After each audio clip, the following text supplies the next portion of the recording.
It's local councils who are mainly to blame for this. It's Boris Johnson who decided to finance local councils during COVID for these active travel measures, giving them carte blanche in order to do this without thinking of the consequences. And we know that Boris Johnson was very good at that.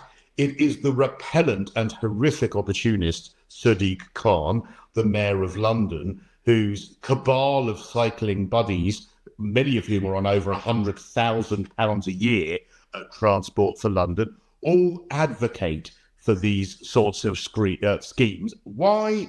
Because it's money. The latest guidance from the government about low traffic neighbourhoods, which states that residents need to be in favour of them and councils need to consider residents' views before they can be implemented, I'm quite sceptical of.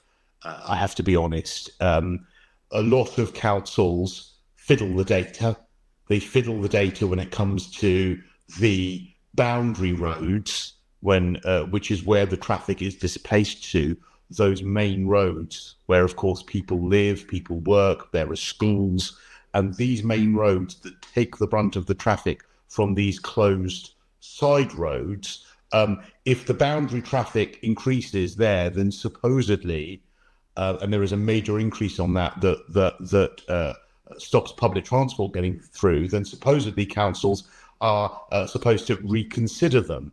Well, as we saw in Streatham, there was the fight of people's lives to get the council to reconsider that, and the council kept digging their heels in until the Lord and Saviour of that Labour council, Sadiq Khan, decided, in the run-up to an election, of course, that low traffic neighbourhood should be changed. The other aspect in which they fiddle the data is, of course, many of these councils, one of which has been found to have done this, they use traffic counting measures which don't count traffic that goes over 10 kilometres per hour. So therefore, the stationary gridlocked traffic isn't actually counted, meaning that the councils can say, oh, look at all these boundary roads, look at all these main roads, there's no increase in traffic. So I'm sceptical that the councils will not use their means to fiddle the data in order to keep these low traffic neighbourhoods, because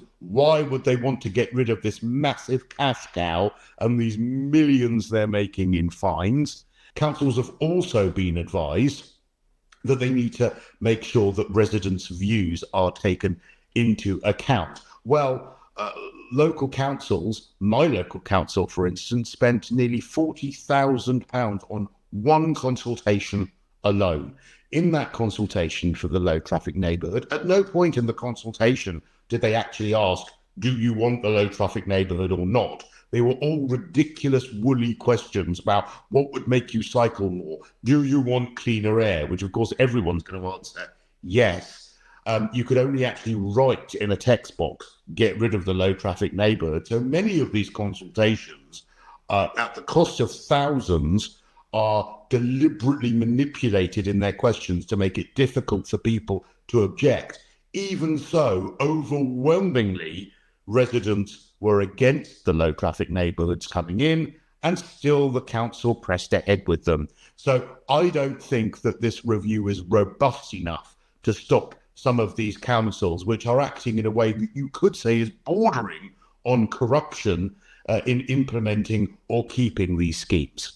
Many things have annoyed me about the way in which these schemes have been brought in. And this is why I was one of the first journalists to be talking about this, 4 years ago. And the reason it started 4 years ago was because they were brought in under the cover of COVID. In fact, many of them are still called COVID LTNs, because apparently closing side roads was a way of curing COVID. It was so duplicitous.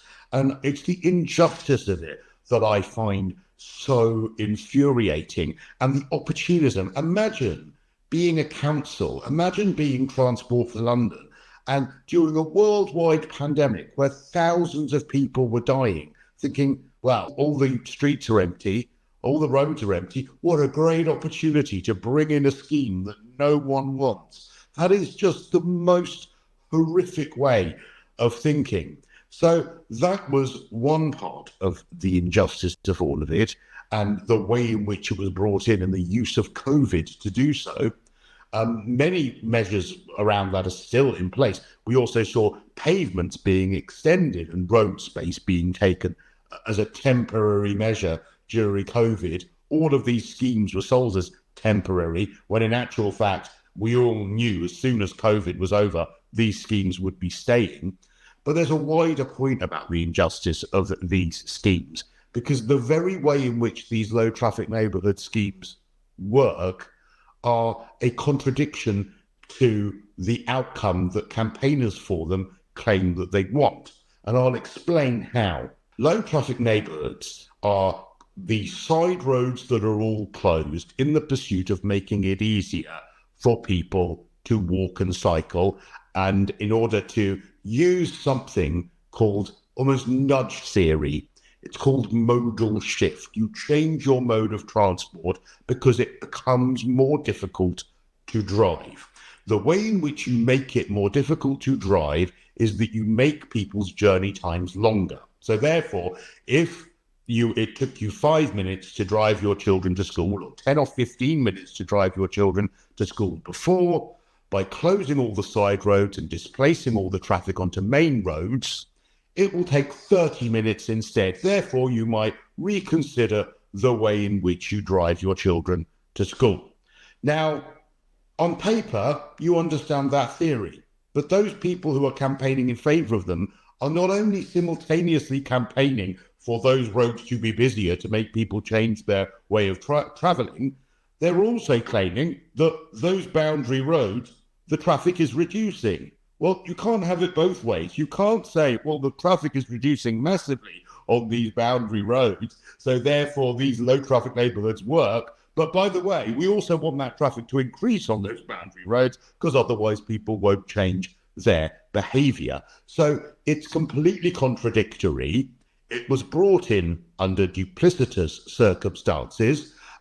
It's made people's lives really difficult. No one skips to their car in a major city and enjoys driving. These are people who have to take their children to school, to after-school practice, to get to work. People's lives are difficult. Why are we making them worse? And one final point as to why I think they're so unfair. Many of these main roads where the traffic is displaced to, these aren't roads that are completely empty. They're not dual carriageways. These are roads that there are many houses on. Many people on lower incomes, because the houses are cheaper and the blocks of flats are cheaper, live on these main roads, which now are gridlocked and more polluted. The final reason why I think these are so unfair is because the boundary roads, the main roads where all of this traffic is pushed onto, these aren't dual carriageways. These aren't ring roads around the outsides of cities. These are roads that people live on, usually people on lower incomes, because there are houses on these roads that are cheaper because they're on main roads, blocks of flats on these roads that are cheaper. So you're actually penalising people with gridlock traffic and more pollution who live on these main roads, who work on these main roads. One of my local low traffic neighbourhoods has pushed the traffic and directed it past schools, past primary schools, where the children are meant to be helped as a result of these schemes. So why are certain children allowed to have clean air for the sake of other children that aren't? Why are certain children allowed to have clean air because the roads are closed at the expense of other children who are maybe from poorer households who don't? It is repellent, it is duplicitous, it is contradictory, it is unjust, and that's why these schemes are horrific. The findings of the final report were that a majority of people living within LTNs rather like them. But we actually emailed Ipsos Mori, who conducted the survey this morning, to ask them if they had asked anybody outside the LTNs what they thought of them, and they hadn't done so. So if you're getting slightly quieter streets, you're going to favour them. But of course, people outside are in a very different situation. So I think the report, which was, I think, in The Guardian last week, was a little bit misleading. The biggest problem with LTNs is they relocate traffic. I live in inner London. There's a lot of traffic. There's probably too much traffic on the roads. But the way to sort that out is not to relocate traffic from what are, generally speaking, the already quieter side streets to the busier roads, to the main roads. Because what that happens is the people living and working and shopping and going to school on the main roads get more noise, more pollution, more congestion. It also affects bus users because many of those main roads are bus thoroughfares. The buses get stuck in the congestion. So therefore, the times have become more erratic. And of course, it affects those people whose livelihoods depend on their car, cabbies, carers, plumbers, some small businesses. They're losing out because of the extra congestion on the main roads, which are of a huge amount of importance to them. I blame the councils because, and in London, certainly it's largely Labour councils that have put them in. They had the choice whether to put them in or not. They decided to do so. But they were also under a lot of pressure from some of the pressure groups, some of the cycling pressure groups in particular, to get these LTNs in. So they rushed them in. They didn't think through the consequences. And we now know the consequences, that while they're quite nice for some people living within the LTNs, there are real problems for people who are living, working, or using the roads outside the LTNs. It's local councils who are mainly to blame for this. It's Boris Johnson who decided to finance local councils during COVID for these active travel measures, giving them carte blanche in order to do this without thinking of the consequences. And we know that Boris Johnson was very good at that.